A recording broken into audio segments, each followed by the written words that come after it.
What is a crazy detail in the Backrooms movie that everyone overlooked? When Clark first brings his employees into the Backrooms, he says he's been searching the place for weeks and that it even has a pool. And they say it has a pool, and he says, well, it's kinda like a pool. He tells Bobby, however, he's unable to search this one area because it's too steep, so he lowers him down with a rope. And down there, Bobby finds piles and piles of clothes, and he even says it stinks down here. And it's very quick, but there's a dead ASYNC researcher's body on the floor, and if you look closely, there's ASYNC uniforms spread throughout the room. And what's interesting is later in the movie, we see that there's a mural on the wall showing how Captain Clark has been eating the ASYNC workers. It's also interesting to point out that he's bitten off one of the ASYNC workers' arms, and later when Mary enters into the backrooms, you see an arm laying on the floor. And this also explains why flies are coming into the backroom. And of course, it's revealed that the Captain Clark monster is just conveniently waiting inside the laundry room, so they pull Bobby back up. And when he tries to get the rope off, he can't, and he looks at Clark and says, "Clark, what kind of knot is this?" And of course, he's pulled back down and accidentally pulls them down with him. And during the scuffle for the camera, Clark gets separated from Kat, and so he starts running, following her voice, and he thinks he hears her inside the pool room. But how did Clark know there was a pool room down there when he just said moments earlier that he had never been down there? We just assume when the monster picks up the camera that this is the first time they're meeting, but we don't know that because Clark doesn't say anything, he just looks surprised. So Clark was either already helping lead people to the monster long before this scene, or he had just put two and two together that the monster was eating people, and so he led his employees to it as bait. Which aligns with his character, who just sees people as being consumable and disposable. Also notice how the first room he entered into the back rooms was stacked full of furniture, but later when Mary comes into that same room, it's completely empty. And as she starts to explore, you'll notice that Clark has moved furniture blocking various access ways, including that small trap door that he discovered earlier. And because all these entryways are blocked, she has no other choice but to arrive at this dead end where of course Clark is waiting for her. And it's in that moment when Clark is approaching her that a fly lands on her shoulder, foreshadowing that she's next to die. It's interesting because the first time I saw the movie, I was kind of annoyed at the time jumps because it felt like the film was skipping over things that I wish that we could have seen. But upon multiple viewings, I'm finding it's the things that the movie doesn't show us that makes the things that we do see even more interesting. I just keep noticing these little details every time I watch it, and it completely recontextualizes the entire film for me. Such a fun movie to analyze, but please let me know in the comments down below any little details that maybe you spotted that you haven't heard many people mention. As always, I'm very curious to hear your thoughts.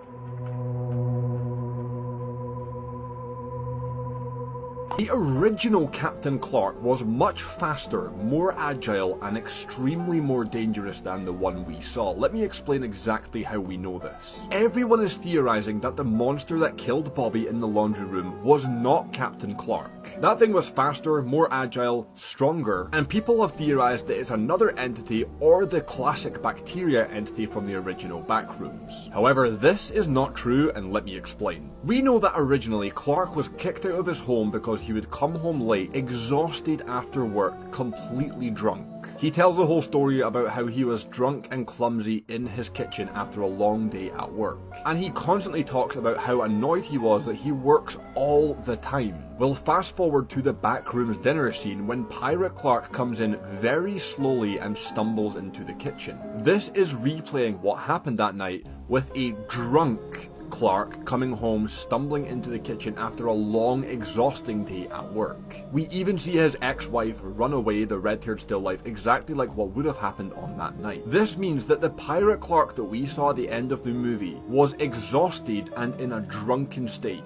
Clumsy, stumbling around, and not at his full potential. This is backed up because at the start of the movie, we also see Pirate Clark chasing the ASYNC worker, but he is much faster, catches up much quicker, and is much more dangerous. Meaning that before this kitchen scene, the entity or Pirate Clark would have been faster, operating like a normal human, and not stumbling around. Which makes me think I wish we got to see a full speed, agile Captain Clark, because that would have been terrifying. Let's explain the ending to into the Backrooms movie because I know I'm not the only one who was initially confused by it. Now, in the final moments of the film, Clark is killed by an entity, and even though Mary, the therapist, manages to escape it, she finds herself captured by a group of scientists. Now, watching it through the audience, you would think, okay, Mary's safe, she's secure, she just found other people, but her fate is very much left to the viewer to decide because it's clear that these researchers have an ulterior motive with the Backrooms. Which leads us to the final scene of the entire film where we see a messed up version of Mary sitting by herself in the Backrooms. Now, to clarify, this version of Mary that we see sitting in the final shot is not the same Mary that we see throughout the film.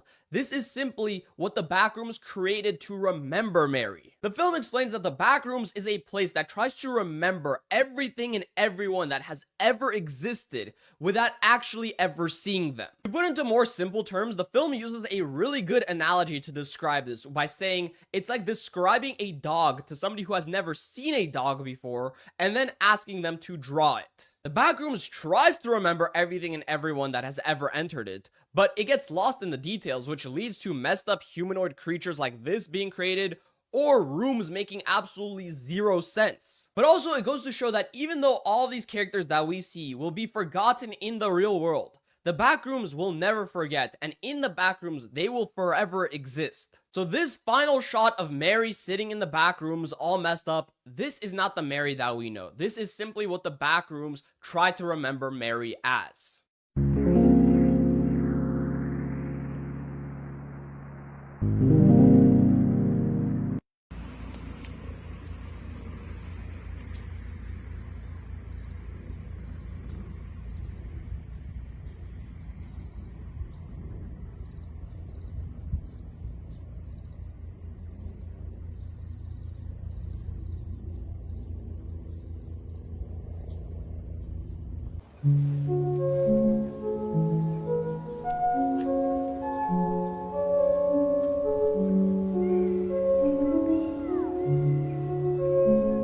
This is the dark, horrible truth about the laundry room in the Backrooms horror movie. This room was arguably the scariest part of the entire movie, and it's the first time we ever see the entity. It's important to remember that other characters in the Backroom, like Mary and Clark, have still life copies made of them that we get to see. However, Bobby and Kat, the two young characters, get taken into the Backrooms, but we never see any of their copies. Let me explain. When Bobby goes down into the laundry room for the first time, he has a shirt on that says "End Apartheid," and they show us a shot to show us exactly what he's wearing. Then as he is exploring the laundry room, we find this shirt on the floor. He picks it up and he's confused because that's his shirt. And as far as we're aware, copying only the people's clothes has never been a thing. It's the actual life form that's copied. Then later on into the movie, we hear Clark say that you can eat the still lifes. And shortly after this, Captain Clark, the entity, picks up Clark and takes a bite out of him in his attempt to eat him. Now I theorize that this all means Kat and Bobby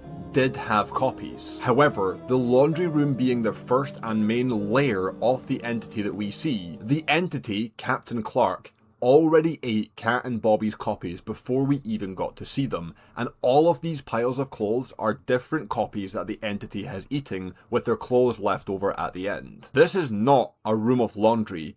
It's a room of leftovers from the entity's victims. If a teenager enters the back rooms, a few strange things will happen. First, the entities become cautious. Not friendly, not hostile. Just watching teenagers aren't seen as kids or adults, so the back rooms doesn't know how to judge them. Second, levels shift faster around them. Their curiosity makes the back rooms react, opening new hallways and doors that usually stay hidden. Third, if they get attacked, the entities move slower than normal, like the back rooms is testing them instead of hunting. And finally, if they die, they don't turn into an entity, they just respawn back at level 0, like the Backrooms is giving them another chance. For teenagers, the Backrooms isn't punishment, it's a trial. If a girl falls into the backrooms, the place reacts differently, almost gently. First, the lights soften around her. Levels that are normally harsh or unstable quiet down, giving her space to breathe, like the backrooms is trying not to scare her. Second, the layout shifts to safer routes. Dead ends open, long halls straighten, and she's more likely to stumble into protective zones like level 974 or level home. Third, the danger changes. Hostile areas don't attack immediately. They observe. Even the walls feel slower, like the whole system is trying to understand her instead of trap her. But there's a catch. The safer it makes her path, the harder it becomes to leave, because the backrooms doesn't want to hurt her. It wants to keep her. A lot of fans were speculating that Robert, since he plays a lot of creature actors and he's very tall, there was a lot of fans being like, is he gonna be the entity? Is there anything you want to say about that? He plays Mr. Rooms. People were like, this movie's gonna be so scary because of him. Did you see that online? It was hilarious. I've seen, yes. And it's so funny because Robert's like, he's such a nice guy. Yeah, I know. He's amazing. So it's quite funny. It's funny with the context.